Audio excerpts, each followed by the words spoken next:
2021 2 மரணம், 2022 4 lockup death மரணம், 2023 7 lockup death மரணம் என்று ஏதோ வரி உயர்வு போல மரணத்தினுடைய எண்ணிக்கை உயர்ந்து கொண்டே இருப்பது.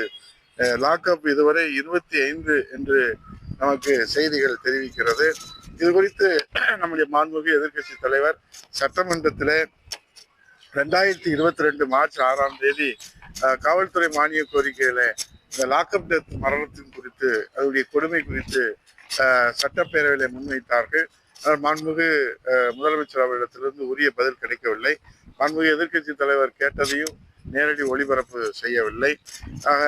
அதே போல இப்போது முத்துக்குமார் என்ற காவலர், அவருக்கும் பாதுகாப்பு இல்லை, காவலருக்கும் பாதுகாப்பு இல்லை, விசாரணைக்கு அழைத்து செல்லப்படுகிற அவர்களுக்கும் மக்களுக்கும் பாதுகாப்பு இல்லை என்ற நிலைதான் இன்றைக்கு ஜஸ்டிஸ் ஃபார் அஜித் குமார் என்பதை தேசிய அளவில் இன்றைக்கு கேள்வி கேட்டு ஒழுக்கி கொண்டிருக்கிறார்கள் இந்த அரசு என்பதை இந்த நேரத்திலே தெரிவித்துக் கொண்டு, இதையெல்லாம் இந்த அரசு வேடிக்கை பார்க்கிறதே.